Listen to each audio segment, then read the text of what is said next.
Hey, what's up, everybody? So I want to talk about this story that I just read on NBC News about a guy who was wrongfully convicted in 1983 of rape, and he was released in 1996. His name is Thomas Webb III, and for like the past 2 decades, he's been fighting the state to get compensation, and he was just awarded $175,000 for his wrongful conviction where he spent 13 years of his life inside of a prison cell. And the reason I want to talk about this story is because it brings up two topics. Number one, when it comes to wrongful convictions and things like that, this is the reason why I am against the death penalty. Number one, because you can't morally be for the death penalty when you know that there is anywhere from 3 to 5% of people who have been executed were later found out to be innocent, or some number like that. I can't be in. I don't understand how someone could understand and have that information and then still be for the death penalty, because we execute innocent people. And yes, there are some slime buckets, pieces of shit, who deserve to be fucking killed. But the people that are wrongfully convicted, you can't take away that stain on our justice system when you execute someone who is innocent.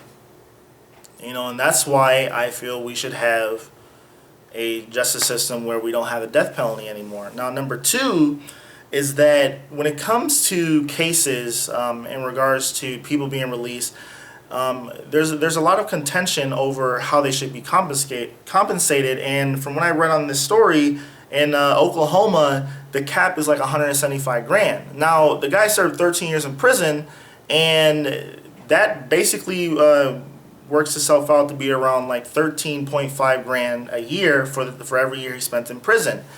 And I just feel that's not enough. I'm not saying that you have to give the guy a couple $100 million, but at least break him off something in the seven figures, like maybe $1 million or whatever.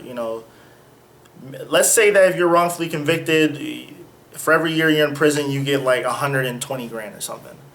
Because this is a person's life that they'll never get back, And then also, when you go to prison, a lot of times your family walks away from you.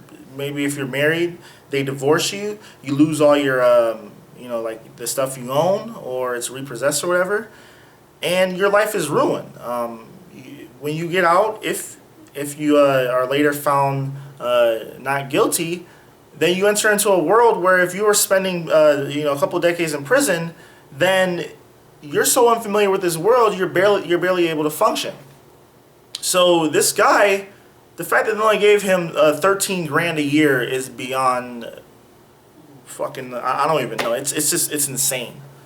And this is a discussion that needs to be talked about more, because our justice system lets people who are innocent sit in prison for decades, and they need to come up with a better system of going after people. And yes, there's a lot of people out here who will cop plea deals because they're unable to afford a lawyer. And that's why you see people like Brock Turner, who did these things. There's all the evidence in the world, but they get off on they get charged with barely next to nothing.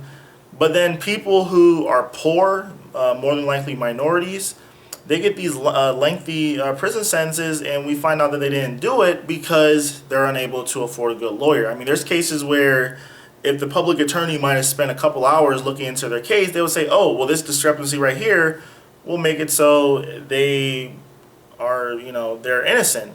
But since public defenders or whatever do not provide the same quality of service that someone with money can get, that's why you see such a huge disparity in our justice system. And this case right here needs to be talked about more in cases like it. And that's all I have to say. Thanks for watching. Tell me what you guys think, and have a nice day. Peace.